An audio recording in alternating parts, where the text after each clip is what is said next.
Today, we're going to be taking a look at the Outbound Ghost.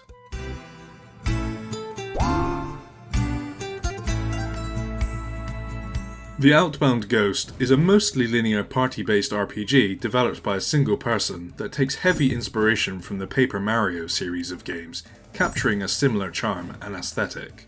The story revolves around the player character being a recently deceased ghost with no memory of how they died, and they quickly learn that everyone they interact with is harbouring some kind of regret that prevents them from passing on to the afterlife. The gameplay revolves around turn-based combat encounters, with the player having access to a vast array of different party members and abilities to play around with, which leaves lots of room for player experimentation, but can also become overwhelming rather quickly. Let's start by diving a little deeper into the combat mechanics.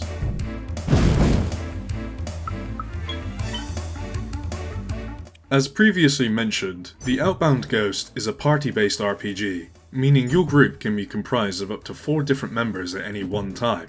The characters that you use to fight are known as figments, with each one representing a different human personality trait or emotion.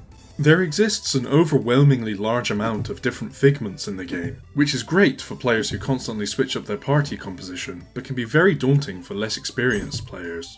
Each figment also has different stats and special abilities, of which there are again an overwhelming amount, meaning some figments are better suited to different roles than others. One might be a dedicated healer who focuses on healing and reviving the rest of the party. Another could be a dedicated tank that specialises in redirecting damage away from the weaker party members, or they could be the dedicated crowd control figment who specialises in dealing damage to multiple enemies at once. There are also a wide variety of status effects that can alter how battles play out, such as poison that damages anyone who makes an attack, or a curse that has a chance to make attacks miss. There are also craftable items that can even further alter the capabilities of your figments, and new items are constantly unlocked the further you progress through the narrative, adding another layer of complexity on top of an already fairly robust combat system. Luckily, the game can be played from start to finish without putting too much time and effort into the upgrade system, so players can safely ignore it if it's too much to handle.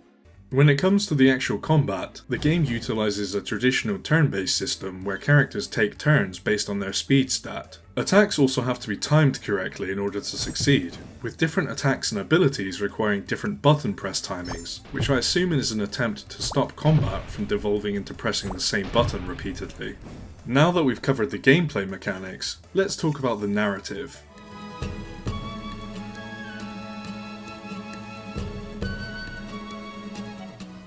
The Outbound Ghost opens with a short intro cinematic that explains how the denizens of the mostly peaceful town of Outbound have succumbed to their poisoned water supply, and now those who remain need help crossing over. That's it.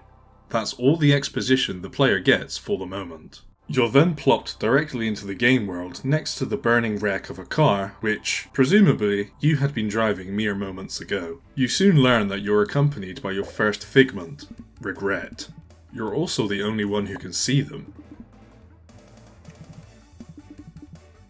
It's not long before you come across 3 other ghosts: Mary, her brother Michael, and the family dog Corey. Michael doesn't recognise you, and immediately assumes that you're the serial killer who's responsible for killing their whole village before scampering away.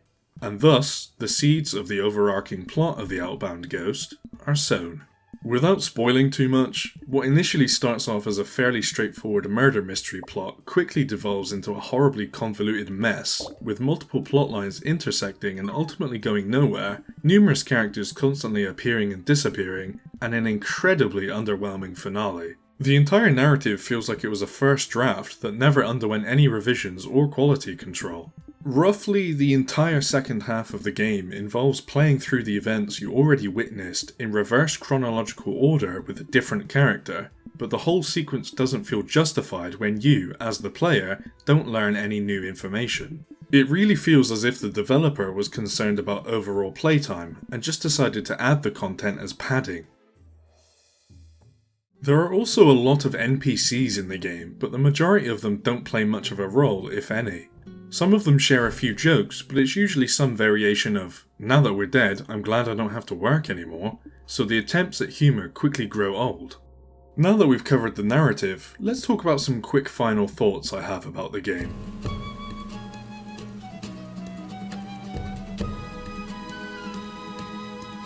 Whilst researching the Outbound Ghost, I stumbled upon the original Kickstarter page, which contains some interesting info that may help to shed some light on why the game feels rushed or disjointed. Under the Mechanics heading, the Kickstarter page reads, "In essence, the Outbound Ghost is an RPG without any of the numerical and statistical systems. Think of it like Undertale, but with even more situation-specific gameplay moments. The game is split up into story beats and gameplay beats.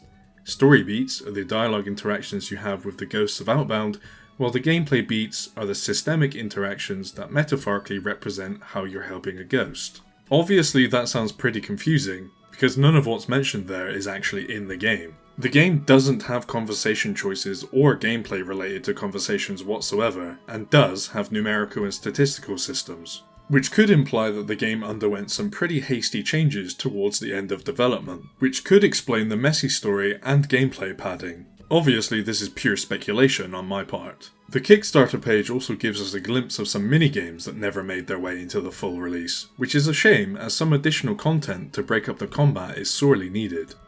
So, overall, the Outbound Ghost is an incredibly cute and whimsical looking RPG that contains stunning visuals and outstanding musical tracks with a deep combat system that is ultimately let down by a frustratingly disappointing narrative and a tiresome second half that seems incredibly rushed. I'd like to give a big thank you to Conradical Games and Digerati for providing access to their game, and a huge thank you to you, the viewer, for listening to me waffle on about video games. If you haven't done so already, then please consider subscribing to the channel here on YouTube and following me on Twitter, as it helps me out immensely. See you next time.